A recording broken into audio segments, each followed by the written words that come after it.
Assalamualaikum warahmatullahi wabarakatuh. Perkenalkan, nama saya Sausan Salsabila Fajrin. Di sini saya akan memaparkan materi terkait kedudukan bahasa Indonesia. Kedudukan bahasa Indonesia yang akan kita bahas pada video kali ini yaitu pertama, kedudukan bahasa Indonesia sebagai bahasa negara. Bahasa Indonesia telah diatur secara resmi dalam Undang-Undang Dasar 1945 Pasal 36 yang menyatakan bahwa bahasa negara ialah bahasa Indonesia. Selanjutnya, peran bahasa Indonesia sebagai bahasa negara. Peran yang pertama yaitu sebagai bahasa resmi negara. Sebagai bahasa yang resmi, bahasa Indonesia ini telah digunakan dalam seluruh urusan pemerintahan. Hal ini juga termasuk dalam dokumen-dokumen resmi, komunikasi antar instansi, serta juga penyusunan undang-undang dan peraturan. Lalu peran yang selanjutnya yaitu sebagai bahasa pengantar dalam sistem pendidikan. Di sekolah-sekolah, universitas, lalu institusi pendidikan lainnya, pendidikan bahasa Indonesia telah digunakan sebagai bahasa pengantar. Hal ini tidak hanya penting untuk meningkatkan literasi nasional, tetapi juga dapat membentuk kesadaran kenegaraan yang kuat sejak dari usia dini, ya melalui kurikulum yang berisi materi tentang sejarah kewarganegaraan, nilai-nilai kebangsaan, dan sebagainya. Lalu selanjutnya, sebagai simbol kedaulatan dan identitas nasional. Bahasa Indonesia adalah simbol kedaulatan bangsa yang menegaskan keunikan dan identitas Indonesia di kancah internasional. Sebagai bahasa nasional yang telah disepakati dalam Sumpah Pemuda tahun 1928, bahasa Indonesia ini melambangkan persatuan bangsa Indonesia yang multikultural. Lalu peran selanjutnya yaitu alat diplomasi dan hubungan internasional.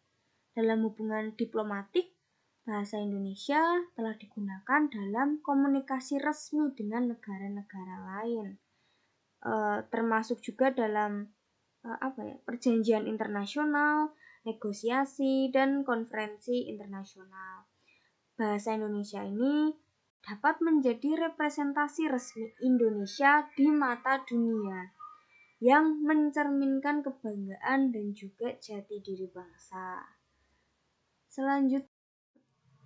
Peran selanjutnya yaitu bahasa dalam penyusunan perundang-undangan. Bahasa Indonesia digunakan secara eksklusif dalam penyusunan undang-undang, peraturan pemerintah, juga dokumen hukum lainnya.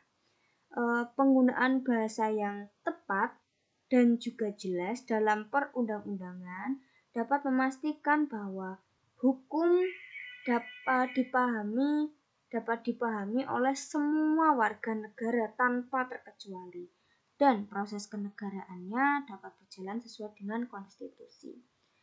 Peran yang terakhir yaitu media partisipasi politik dan juga demokrasi. Bahasa Indonesia adalah sarana yang digunakan untuk menyampaikan pesan politik, kampanye, serta informasi terkait pemilu dan proses demokrasi lainnya. Dengan bahasa yang dapat diakses oleh seluruh warga negara, bahasa Indonesia memungkinkan partisipasi yang lebih luas dalam proses politik dan juga dalam kehidupan demokrasi. Lalu selanjutnya, Kedudukan bahasa Indonesia sebagai bahasa nasional. Kedudukan bahasa Indonesia sebagai bahasa nasional telah diakui sejak Sumpah Pemuda pada tanggal 28 Oktober tahun 1928. Dalam ikrar tersebut, para pemuda-pemuda Indonesia telah berjanji untuk menjunjung tinggi bahasa persatuan, yaitu bahasa Indonesia. Oke, selanjutnya peran bahasa Indonesia sebagai bahasa nasional. Peran yang pertama adalah sebagai alat komunikasi antar individu dan juga antar kelompok. Bahasa Indonesia memfasilitasi komunikasi antara orang-orang dari latar belakang etnis dan juga bahasa yang berbeda. Sebagai bahasa yang dipahami secara luas, bahasa ini memudahkan interaksi sosial di berbagai konteks, baik di lingkungan pertemanan, keluarga, maupun juga dalam lingkungan masyarakat luas. Lalu selanjutnya sebagai pemersatu keberagaman budaya. Dengan lebih dari 1.300 suku di Indonesia, bahasa Indonesia itu menjadi faktor pemersatu yang memungkinkan orang dari berbagai latar belakang budaya untuk bisa saling berinteraksi dan juga dapat memahami satu sama lain. Hal ini dapat memperkuat persatuan dalam keberagaman budaya Indonesia. Selanjutnya, peran sebagai bahasa dalam media dan hiburan. Bahasa Indonesia digunakan dalam berbagai media massa, termasuk televisi, radio, film, dan juga media sosial. Hal ini menciptakan ruang bersama di mana orang dapat berbagi informasi, hiburan, lalu tren-tren sosial yang pada akhirnya dapat membentuk dinamika sosial yang lebih inklusif. Selanjutnya, sebagai penggerak mobilitas sosial. Penguasaan bahasa Indonesia yang baik memungkinkan seseorang untuk dapat berpartisipasi secara lebih aktif dalam berbagai sektor kehidupan seperti pekerjaan, pendidikan, dan juga perdagangan. Selanjutnya, sebagai alat ekspresi budaya dan identitas. Bahasa Indonesia juga menjadi sarana bagi masyarakat untuk dapat mengekspresikan identitas budayanya dan juga nilai-nilai sosial. Hal ini dapat melalui sastra, musik, juga seni-seni lainnya. Bahasa ini memainkan peran dalam memperkaya interaksi budaya di dalam lingkungan masyarakat. Lalu peran terakhir untuk menciptakan norma sosial dan kesopanan. Bahasa Indonesia dengan aturan-aturan tata bahasa dan kesopanannya turut membentuk norma-norma sosial dalam berinteraksi. Misalnya dalam penggunaan kata sapaan, panggilan hormat, dan cara berkomunikasi secara umum dapat mencerminkan tingkat kesopanan dan menghormati antara satu dengan yang lain. Lalu yang selanjutnya hambatan. Hambatan itu yang pertama ada keberagaman bahasa daerah. Lalu yang kedua ada perbedaan dialek dan aksen ya.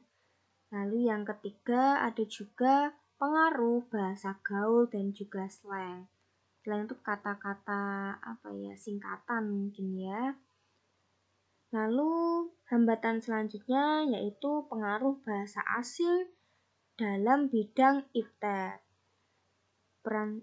Hambatan selanjutnya yaitu diplomasi dan juga komunikasi internasional. Yang terakhir, kurangnya konsistensi dalam penggunaan bahasa formal. Baik, sudah cukup cukup segitu saja pemaparan materi yang dapat saya sampaikan. Mohon maaf bila ada kesalahan kata maupun materinya kurang berkenan atau kurang sesuai begitu. Ya, mohon maaf. Terima kasih. Wassalamualaikum warahmatullahi wabarakatuh.